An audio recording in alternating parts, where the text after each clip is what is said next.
Hi hello ನಮಸ್ಕಾರ ಎಲ್ರಿಗೂ.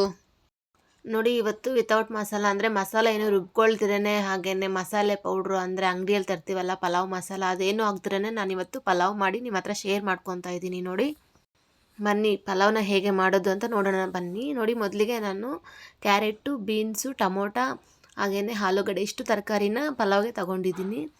ಒಂದು ಕುಕ್ಕರಲ್ಲಿ ಎಣ್ಣೆ ಹಾಕಿ ಎಣ್ಣೆ ಬಿಸಿ ಆದಮೇಲೆ ಅದಕ್ಕೆ ಪಲಾವ್ ಎಲೆ ಹಾಗೆಯೇ ಚಕ್ಕೆ ಲವಂಗ ಇಷ್ಟು ಹಾಕಿರೋದು. ನಾನು ಮಸಾಲೆ ಇಂಗ್ರೀಡಿಯೆಂಟ್ಸ್ ಅಂದರೆ ಇಷ್ಟೇ, ಪಲಾವ್ ಐಟಮ್ ಏನೂ ಹಾಕಿಲ್ಲ, ಪಲಾವ್ ಎಲೆ ಬಿಟ್ಟು. ಆಮೇಲೆ ಇದಕ್ಕೆ ಸ್ವಲ್ಪ ಸಾಸಿವೆ ಹಾಕಿ ಸಾಸಿವೆ ಎಲ್ಲ ಚಿಟಪಟ ಅಂದಮೇಲೆ ಅದಕ್ಕೆ ನಾವು ನೋಡಿ ಒಂದು ಗಡ್ಡೆಯಷ್ಟು ಬೆಳ್ಳುಳ್ಳಿನ ಸಿಪ್ಪೆ ಸುಳಿದ್ಬಿಟ್ಟು ನೀಟಾಗೆ ಜಜ್ಜಿ ಇಟ್ಕೊಳ್ಳಿ. ಈಗ ಹಾಕ್ಬಿಟ್ಟು ಇದನ್ನು ಈ ಥರ ಫ್ರೈ ಮಾಡ್ಕೊಳ್ಳಿ. ಫ್ರೈ ಮಾಡಿದ್ದಾದಮೇಲೆ ಇದಕ್ಕೆ ತರಕಾರಿ ನೋಡಿ ಈ ಥರ ಉದ್ದುದ್ದ ಕಟ್ ಮಾಡಬೇಕು.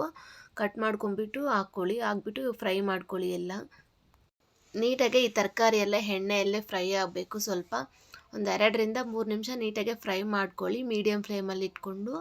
ಫ್ರೈ ಮಾಡಿದಾದಮೇಲೆ ನಿಮಗೆ ಪಲಾವ್ಗೆ ಶುಂಠಿ ಬೇಕು ಅಂದರೂ ಹಾಕ್ಕೊಳ್ಳಿ. ನಮ್ಮ ಮನೆಯಲ್ಲಿ ಶುಂಠಿ ಇರಲಿಲ್ಲ, ಸೊ ಹಾಗಾಗಿ ನಿಮ್ಮಲ್ಲಿ ಅವೈಲೇಬಲ್ ಇದ್ದರೆ ಶುಂಠಿನೂ ಹಾಕ್ಕೊಳ್ಳಿ, ಚೆನ್ನಾಗಿರುತ್ತೆ. ಬೆಳ್ಳುಳ್ಳಿ ಜೊತೆ ಜಜ್ಜಿಬಿಟ್ಟು ಹಾಕಿ ಚೆನ್ನಾಗಿರುತ್ತೆ. ಹೊಸ್ದಾಗಿ ಅಡುಗೆ ಕಲಿಯೋರಿಗೆ ಈ ಥರ ಪಲಾವ್ ಮಾಡಿ ನೋಡಿ, ಬೇಗನೂ ಆಗುತ್ತೆ, ಈಸಿಯಾಗಿದೆ, ಆರಾಮಾಗಿ ಮಾಡ್ಬೋದು.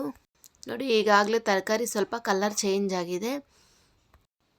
ಇವಾಗ ಈರುಳ್ಳಿ ಹಾಗೆ ಹಸಿಮೆಣ್ಸಿನ್ಕಾಯಿ ಒಂದು ಮೀಡಿಯಮ್ ಸೈಜ್ 2 ಟೊಮೊಟೊನ ಕಟ್ ಮಾಡಿಬಿಟ್ಟು ಇದರಲ್ಲಿ ಹಾಕ್ಕೊಂಬಿಟ್ಟು ಹಾಗೆ ಇದು ಉಪ್ಪು ನೋಡಿ ಒಂದು ಹಿಡಿಯಷ್ಟು ಉಪ್ಪು ಹಾಕ್ತಾಯಿದ್ದೀನಿ, ಕಲ್ಲುಪ್ಪು ಹಾಕ್ತಾಯಿದ್ದೀನಿ.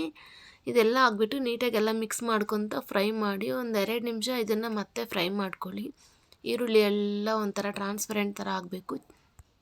ಮತ್ತು ಇದಕ್ಕೆ ಧನಿಯಾ ಪೌಡ್ರ್ ಒಂದು 2 ಟೇಬಲ್ ಸ್ಪೂನು, ಗರಂ ಮಸಾಲ ಒಂದು ಸ್ವಲ್ಪ, ಹಾಗೆಯೇ ಅಚ್ಚ ಖಾರದ ಪುಡಿ ಒಂದು ಅರ್ಧ ಟೇಬಲ್ ಸ್ಪೂನ್ಗೂ ಕಡಿಮೆ ಹಾಕ್ಕೊಳ್ಳಿ. ಯಾಕಂದರೆ ನಾವು ಆಗಲೇ ಹಸಿಮೆಣ್ಸಿನ್ಕಾಯಿ ಹಾಕಿದ್ವಲ್ಲ, ಖಾರ ಜಾಸ್ತಿ ಆಗುತ್ತೆ, ನೋಡಿಕೊಂಡು ಹಾಕ್ಕೊಳ್ಳಿ.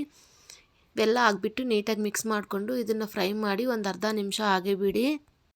ಈಗ ನಾನು ಮೊದಲಿಗೆ ಅಕ್ಕಿನ ನೀಟಾಗಿ ತೊಳ್ಕೊಂಬಿಟ್ಟು 2.5 ಗ್ಲಾಸಷ್ಟು ಅಕ್ಕಿನ ತೊಳೆದ್ಬಿಟ್ಟು ಅದನ್ನು ಹಾಗೆ ಇಟ್ಕೊಂಡಿದ್ದೀನಿ. ನೀರೇನೆಲ್ಲ ನೆನೆಸಿಲ್ಲ, ಅದನ್ನು ಸುಮ್ಮನೆ ತೊಳೆದು ಸೈಡ್ಗೆ ಇಟ್ಟಿದ್ದೀನಿ.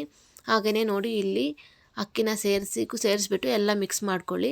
ಮಿಕ್ಸ್ ಮಾಡಿದಾದಮೇಲೆ ಈ ನೀರನ್ನ ನೋಡಿ ನಾನು 2.5 ಗ್ಲಾಸ್ ಅಕ್ಕಿಗೆ 5.5 ಗ್ಲಾಸ್ ನೀರನ್ನ ಆ್ಯಡ್ ಮಾಡ್ತಾಯಿದ್ದೀನಿ. ಆ್ಯಡ್ ಮಾಡಿಬಿಟ್ಟು ಮೇಲೆಗಡೆ ಸ್ವಲ್ಪ ಕೊತ್ತಂಬರಿ ಸೊಪ್ಪೆಲ್ಲ ಹಾಕ್ಬಿಟ್ಟು ಇದನ್ನು ಒಂದು 2 ವಿಸಿಲ್ ಕೂಗಿಸ್ಕೊಳ್ಳಿ ಸಾಕು.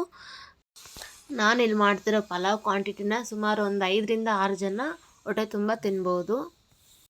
ನೋಡೋಣ ಬನ್ನಿ, ತರಕಾರಿ ಪಲಾವ್ ಎಲ್ಲ ರೆಡಿ ಆಯಿತು. ಈಗ ಟೇಸ್ಟ್ ನೋಡೋಣ. ತರಕಾರಿ ಕಟ್ ಮಾಡೋದೊಂದೇ ಇದು ಟೈಮ್ ಜಾಸ್ತಿ ತಗೊಳುತ್ತೆ, ಇನ್ನೆಲ್ಲ ಬೇಗ ಬೇಗ ಆಗಿಬಿಡುತ್ತೆ. ನಿಮಗೆ ಈ ವಿಡಿಯೋ ಹೇಗೆ ಅನ್ನಿಸ್ತು ಅಂತ ನನಗೆ ಕಮೆಂಟ್ ಮಾಡಿ ತಿಳಿಸಿ. ಹಾಗೆಯೇ ಈ ವಿಡಿಯೋ ಇಷ್ಟ ಆದರೆ ಲೈಕ್ ಮಾಡಿ, ಶೇರ್ ಮಾಡಿ, ಸಬ್ಸ್ಕ್ರೈಬ್ ಮಾಡಿ. Thank you for watching. Bye friends, ಮತ್ತೆ ಸಿಗೋಣ, ಬಾಯ್.